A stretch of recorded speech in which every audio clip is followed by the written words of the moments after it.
ကျွန်တော်ငငယ်ကတန်ပုတ်တီအခောက်တစ်ထောင်ရွရင်ခြိထားတဲ့ကျိုးပါပြေတယ်ဆိုလို့စမ်းသပ်ဖူးပါတယ်ကိုလက်ကိုကျိုးနဲ့တုပ်ပြီးတစ်ထောင်ပြည့်အောင်တစ်ထိုင်နဲ့ရွတ်တာပါတစ်ထောင်ပြည့်အောင်အသက်ထွက်မတက်ကျွန်တော်ရွတ်လိုက်ရပါတယ်ဘာကျိုးမှမပြေပါဘူးဒီလိုပြောလိုက်လို့တန်ပုတ်တီမစွမ်းဘူးလို့ပြောတာမဟုတ်ဘူးနော်တန်ပုတ်တီစွမ်းတဲ့အကြောင်းလေးကျွန်တော်အများကြီးလက်တွေ့တွေလုပ်ပြီးပါပြီကျွန်တော်ဆိုလိုချင်တာကဖြစ်ချင်တာပဲအဲ့ဒီတုန်းကကျွန်တော်ကသိခဲ့တာဘလို့တန်နေတန်ထားနဲ့ရွတ်ရမယ်ထိုင်ခရိုင်းကြအောင်ဘလို့ရွတ်တင်တယ်တီလာတမာရီဘလို့ရှိရမယ်အာယုံဘလို့ထားရမယ်စတဲ့အချက်တွေကိုကျွန်တော်နားမလဲပဲနဲ့ရွတ်ခဲ့မိတာကိုပြောချင်တာပါကျွန်တော်အဲ့ဒီတုန်းကအခောက်တစ်ထောင်ပြည့်ရင်ကျိုးပြေမယ်ဆိုတဲ့စိတ်နဲ့ပဲတစ်ထောင်မပြည့်ပြည့်အောင်အစွမ်းကုန်ရွတ်ခဲ့တာမို့စနစ်မကြခဲ့ပါဘူးဒါကြောင့်ကျိုးမပြေတာလည်းဖြစ်နိုင်ပါတယ်ပြီးတော့ဂရက်သားနဲ့ဓမောက်ကလေးထုလုပ်ပြီးတော့ဂါရာနဲ့စက်တန်တာတချို့ကလည်းပဲတက်တန်တာလို့ပြောကြတယ်အဲ့ဒီအဖူးချိန်နဲ့ပတ်သက်တဲ့ယောဂါကိုကျွန်တော်လက်တွေ့ကုကြည့်ပူပါတယ်အံ့ဩစရာကောင်းလောက်အောင်ပဲတကယ်ကိုအဖူးချိန်တီဟာလက်တွေ့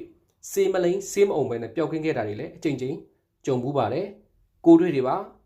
ဒီတော့ဂါရမန်နန်တွေဟာမူလစွမ်းရည်ရှိပြီးတော့အသုံးပြုသူရဲ့တီလတမာရီယုံကြည်မှုစနစ်ကျမှုနဲ့ပေါင်းစပ်လိုက်ရင်အောင်မြင်တတ်တယ်ဆိုတာကိုကျွန်တော်ဒါသိစေချင်တာပါဒီတော့ကျွန်တော်ပေးမဲ့လက်ရှင်ဂါရာဆိုတာကလည်းကျွန်တော်အနေနဲ့ကိုတွေ့ပွဲတွေ့အောင်မြင်ပြီးမှသာလက်ဆင့်ကမ်းပေးတဲ့သဘောပါကျွန်တော်ပြောပြခဲ့သလိုပဲယုံကြည်ခြင်းနဲ့လည်းရွတ်မယ်ဆွေးနွေးနဲ့လည်းရက်ရှည်ရွတ်ကြည့်မယ်စူးစူးစိုက်လည်းရွတ်ကြည့်မယ်စနစ်တကျလည်းရွတ်ကြည့်မယ်ဆိုရင်ဒါမစွမ်းစရာအကြောင်းမရှိပါဘူးဒီတော့ကျွန်တော်နမူနာရွတ်ပြမယ်အဲ့ဒီတိုင်းလိုက်ပြီးတော့ရွတ်ပါပြီးတော့ဒီဂါရာကိုနေသားသမီးအလိုက်တက်ဆိုင်ရာမျက်နှာမူပြီးတော့ဒါရွတ်ဆိုရမယ်အရက်တွေဆိုတာလည်းရှိပါသေးတယ်အဲ့တော့ကျွန်တော်အဲ့ဒါကိုအရင်ပြောပြပေးပါမယ်တနင်္ဂနွေသားသမီးတွေကအနောက်တောင်ရက်ကိုမျက်နှာမူပြီးတော့ရွတ်ပါတင်းနာသားသမီးတွေကတော့အနောက်ရက်ကိုမျက်နှာမူပြီးတော့ရွတ်ပါအင်္ဂါသားသမီးတွေကအနောက်မြောက်ရက်ကိုမျက်နှာမူပြီးရွတ်ပါဗုဒ္ဓသားသမီးတွေကတော့မြောက်ရက်ကိုမျက်နှာမူပြီးရွတ်ပါဗုဒ္ဓနေ့မွန်းလွဲချိန်မိုးရင်ရာဟုဖြစ်ပါတယ်ရာဟုသားသမီးဖြစ်နေရင်တော့အရှိတောင်ရက်ကိုမျက်နှာမူပြီးတော့ရွတ်ပါကျန်တာပရိသတ်သမီးတွေကတော့အရှိရက်ကိုမျက်နှာမူပြီးရွတ်ပါတောက်ကြသားသမီးတွေကတောင်ရက်ကိုမျက်နှာမူပြီးရွတ်ပါစနေသားသမီးတွေကအရှိအမြောက်ရက်ကိုမျက်နှာမူပြီးရွတ်ပါရွတ်မဲ့ခါတာကတော့တူတူလေးပါပဲကျွန်တော်ရွတ်ပြပါမယ်မိတ်ဆွေတို့နည်းနည်းလေးအောင်လေးစိုက်ပြီးတော့နားထောင်ပေးပါတုခန္တနံလာဘံအေဟိအေဟိ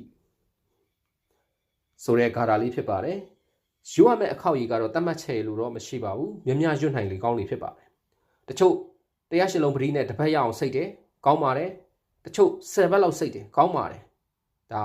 မလုံနိုင်ရင်တော့မကောင်းဘူးပေါ့နော်လုံနိုင်တော့လုံနိုင်တော့ကောင်းတာပဲ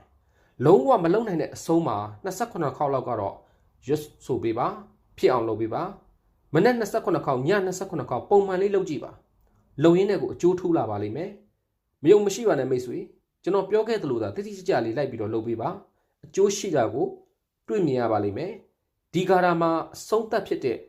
အေဟိအေဟိဆိုတဲ့အကြောင်းလေးကိုကျွန်တော်ဘုဟုတုတအဖြစ်ပြောပြခဲ့ပါအောင်မယ်တချို့နားမလည်တဲ့သူတွေကအေဟိအေဟိလို့အတန်ထွက်ကြပါတယ်အဲ့ဒါမှားပါတယ်အေဟိအေဟိလို့အတန်ထွက်မှသာမှန်ပါတယ်ဝိစပေါက်တန်မပါပါဘူးအဲ့ဒါမှအမှန်ပါ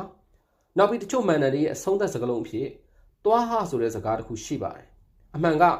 သွားဟလို့ရွတ်မှမှန်ပါတယ်သွားဟမဟုတ်ပါဘူးဒါတွေကဘုဟုတုတအဖြစ်ပြောပြတာပါမဟုတ်ရင်လိုတဲ့အကျိုးကိုမရ